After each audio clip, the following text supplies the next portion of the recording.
जय हिंद दोस्तों।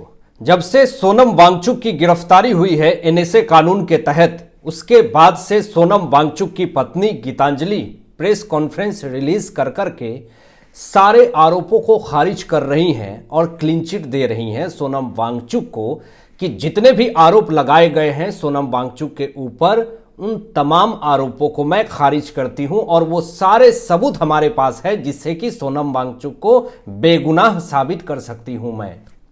अब ये फोटो उसके बाद से सोशल मीडिया पे बड़ी तेजी से वायरल हो रही है। इस फोटो पे साफ तौर पे खौफ, डर और स्ट्रेस दिख रहा है। ये फोटो दर्शा रही है, सारे सवालों का जवाब ये फोटो ही दे रहा है कि ये टेंशन, ये खौफ आखिर किस बात का, जब सारे सबूत आपके पास है। तो प्रेस कॉन्फ्रेंस में सोनम वांगचुक की पत्नी गीतांजलि ने कहा कि मुझे पता ही नहीं था और मेरे पति वांगचुक को गिरफ्तार करके ले गई पुलिस। उनके सेहत को लेकर के बड़ी चिंता है मुझे और मिलने नहीं दिया जा रहा है सोनम वांगचुक से। 7 दिन से ज़्यादा हो गए, अभी तक मैंने उनका चेहरा भी नहीं देखा है। सोशल मीडिया पे मुझे अपनी बात भी रखने नहीं दी जा रही है। सबसे पहले दोस्तों आपको बता दूं कि सेहत को लेकर के जो बात सोनम वांगचुक की पत्नी गीतांजलि ने करी, 24 घंटे जोधपुर जेल में डॉक्टर मौजूद हैं वांगचुक के सेहत की निगरानी रखने के लिए। दूसरी चीज कि इन्होंने यह भी आरोप लगाया कि मुझे वांगचुक से मुलाकात नहीं करने दिया जा रहा है। गृह मंत्रालय ने तुरंत ऑर्डर दे दिया कि वांगचुक के परिवार जोधपुर जेल में जाकर के सोनम वांगचुक से मुलाकात कर सकते हैं। और तीसरी जो बात इन्होंने कही कि सोशल मीडिया पे मैं अपनी बात नहीं रख सकती हूं। घंटों पहले और उसके पहले भी ये एक्टिव हैं, इनके पोस्ट आ रहे हैं, ये सारी जानकारियां दे रही हैं, ये न्यूज़ चैनल को इंटरव्यू भी दे रही हैं। तो ये ओवरऑल सारी चीज़ें सामने आई। अब एक बड़ी खबर दोस्तों सामने आती है सोनम वांगचुक की पत्नी गीतांजलि को लेकर के कि इनकी भी बहुत बड़ी मुसीबत बढ़ने वाली है। HIAL, Himalayan institute of alternatives Ladakh संस्थान को लेकर के, जांच को लेकर के जो बड़ी अपडेट आई है, जिससे कि सोनम वांगचुक की पत्नी गीतांजलि के ऊपर बड़ी मुसीबत खड़ी हुई है, जो मैं आपको आगे बताऊंगा। लेकिन फिलहाल तो सुप्रीम कोर्ट से एक बड़ी अपडेट आ रही है, जिनकी रिहाई को लेकर के सोनम वांगचुक की पत्नी गीतांजलि ने एक याचिका दायर करी है। सुप्रीम कोर्ट का दरवाजा खटखटाया है। अब अंदर ही अंदर एक लॉबी जो है वो एक्टिव हो चुका है। मैं आपको बता दूं कि राम मंदिर का विरोधी वकील, आप समझ गए होंगे इशारा मेरा किधर है, वो पूरा तरीके से एक्टिव है। इस केस को बहुत ही अच्छे तरीके से देख रहा है कि आखिर इस केस में मैं और क्या क्या कर सकता हूं।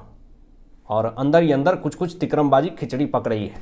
आपको बता दें कि सुप्रीम कोर्ट में गीतांजलि ने हैबियस कॉर्पस पिटीशन दायर किया है। अब मैं आपको बता दूं कि ये जो हैबियस कॉर्पस पिटीशन है, आखिर ये होता क्या है, जो सुप्रीम कोर्ट में दायर की गई है। इसको लेकर के बहुत लोगों के मन में बहुत तरह के कंफ्यूजन है, जो मैं आपको आसान भाषा में, आसान शब्दों में बता देता हूं कि जिसको गिरफ्तार किया गया है उसके परिवार वालों को, दोस्त वालों को लगता है कि मेरे पति को या फिर मेरे रिश्तेदार को पुलिस ने गिरफ्तार की है। अगर उसके परिवार को लगता है कि कोई सबूत नहीं है पुलिस के पास, ऐसे ही उठा करके लेकर के ये चली गई है, तो जिसको गिरफ्तार किया है उसका परिवार सुप्रीम कोर्ट में हैबियस कॉर्पस पिटीशन दायर कर सकता है। ये नियम है और ये नियम दोस्तों आर्टिकल 32 के तहत दायर कर सकता है सुप्रीम कोर्ट के अंदर, जिसको गिरफ्तार किया गया उसके परिवार वाले ने। तो गीतांजलि ने ट्विटर पे यह जानकारी दी है कि सुप्रीम कोर्ट में मैंने हैबियस कॉर्पस पिटीशन दायर कर दिया है, सुप्रीम कोर्ट में याचिका दायर कर दी है। ये बड़ी खबर तो आती है दोस्तों, लेकिन इसको लेकर के क्या क्या नियम और क्या क्या सख्त कानून है ये भी मैं आपको बताऊंगा। लेकिन डायरेक्ट सुप्रीम कोर्ट में वांगचुक की पत्नी गीतांजलि को डायरेक्ट जाना और हैबियस कॉर्पस पिटीशन दायर करना, यह बड़ा संदेह का विषय हो गया है, जिसमें सुप्रीम कोर्ट में डायरेक्ट अगर कोई जाता है तो लोग कहते हैं कि आप निचली अदालत में क्यों नहीं गए। अगर चाहती तो गीतांजलि लेह हाईकोर्ट में भी आर्टिकल 226 के तहत हैबियस कॉर्पस पिटीशन दायर कर सकती थी, लेकिन इन्होंने सही समझा कि डायरेक्ट सुप्रीम कोर्ट में ही हैबियस कॉर्पस पिटीशन दायर कर दिया जाए। तो ठीक है, ये नियम और कानून भारत में है। आप लद्दाख को स्टेटहुड की मांग कर रही थी, जो नियम और कानून के समर्थन में काम होता है आप ये करें, इसके लिए किसी ने कभी विरोध नहीं किया। ठीक है, आपको जमाना चाहिए, अर्जेंट हैबियस कॉर्पस पिटीशन आपने दायर करी है। भारत बहुत ही सुंदर देश है दोस्तों, इसमें सारे नियम और कानून हैं। अगर आप घपलेबाजी करेंगे तो उसको लेकर के भी बड़ा नियम और कानून सख्त हैं, इससे आप बच नहीं सकते हैं। किसी को लगता है कि पूर्ण राज्य का दर्जा नहीं मिला तो पीठ पीछे बहुत कुछ कर सकते हैं, तो ये होने वाला नहीं है। अब यहां पे दोस्तों आपको बता दूं कि जब ये हैबियस कॉर्पस पिटीशन जब दायर किया गया तो जमानत की उम्मीद जो दिखनी चाहिए थी वो नहीं दिख रही है, क्योंकि इस पर जो सख्त कानून के तहत गिरफ्तारी हुई है, एनएसए कानून के तहत गिरफ्तारी हुई है। अब इसमें एनएसए कानून के तहत जब भी गिरफ्तारी होती है तो इसमें जमानत के चांसेस जीरो मात्रा में है, कोई ऑप्शन ही नहीं है। अगर एनएसए कानून के तहत अगर आपकी जेल हुई है, गिरफ्तारी हुई है, तो जमानत मिल पाना बड़ा मुश्किल है। 90 दिन तो आप जेल में रहेंगे ही रहेंगे। कोई मुकदमा नहीं आपके ऊपर, किसी भी तरीके का कोई भी मुकदमा नहीं लगाया जाएगा, लेकिन 90 दिन आप जेल के सलाखों के पीछे रहेंगे ही, इसमें कोई किंतु परंतु नहीं लगानी है।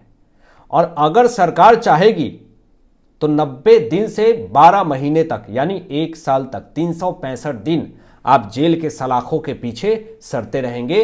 अब एनएसए कानून के तहत अगर गिरफ्तारी हुई है तो क्या नियम कहता है जमानत को लेकर के?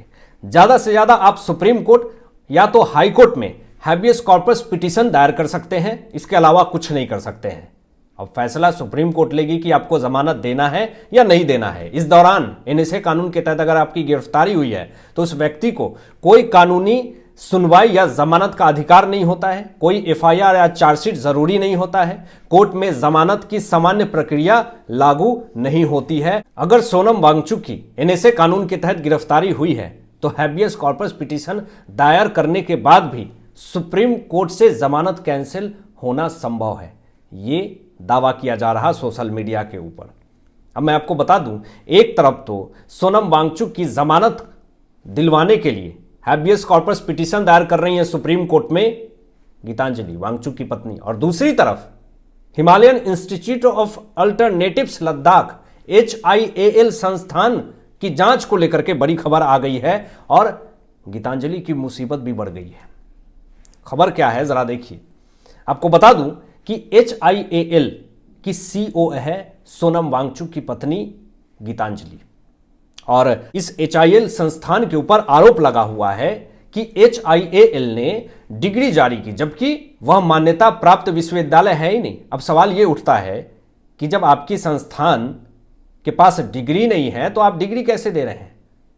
आप छात्र के भविष्य के साथ खिलवाड़ कर रही हैं। अगर HIAL संस्थान में कोई छात्र पढ़ाई करता है, मेहनत करता है और वहाँ अपना अच्छा समय देता है, जब वो बाहर निकलता है और किसी दूसरे जगह पे जा करके अप्लाई करता है और फिर उसके डिग्री को ही फर्जी बता दिया जाए, तो फिर उसका भविष्य खतरे में आ सकता है, ऐसा आरोप लगाया जा रहा है और HIAL संस्थान के ऊपर सवाल खड़े किए जा रहे हैं। ये बड़ी खबर आ रही है, जो मीडिया में जो खबरें चारों तरफ चल रही है, जो मैं आपको बता रहा हूं। और यहां पे ये भी बड़ी खबर आ रही है कि गीतांजलि और HIAL के कुछ लोगों को लेकर के जांच बैठ चुकी है, उनकी भूमिका को लेकर के जांच हो रही है। HIAL के स्टाफ को लेकर के CRPF पूरी कड़ी निगरानी कर रही है और HIAL के 2 सदस्य को भी दबोच लिया गया है, हिरासत में लिया गया है। रिपोर्ट तो यह भी है कि HIAL ने बिना जानकारी दिए बैंक ट्रांजैक्शन किए और कुछ फंड्स निजी कंपनी को ट्रांसफर किया। कुछ ऐसे आरोप लगे हुए हैं HIAL के ऊपर, कुछ ऐसे सबूत CBI को और एजेंसियां को मिली है, जिससे कि वांगचुक की पत्नी गीतांजलि के ऊपर भी शक की सुई मंडरा रही है। हालांकि आपकी क्या सोच है इन तमाम विषयों पे अपनी विचार व्यक्त कीजिएगा और मिलते हैं लेटेस्ट ब्रेकिंग एनालिसिस के बाद। तब तक अपना ध्यान रखें, ख्याल रखें। सत्यमेव जयते। जय हिंद।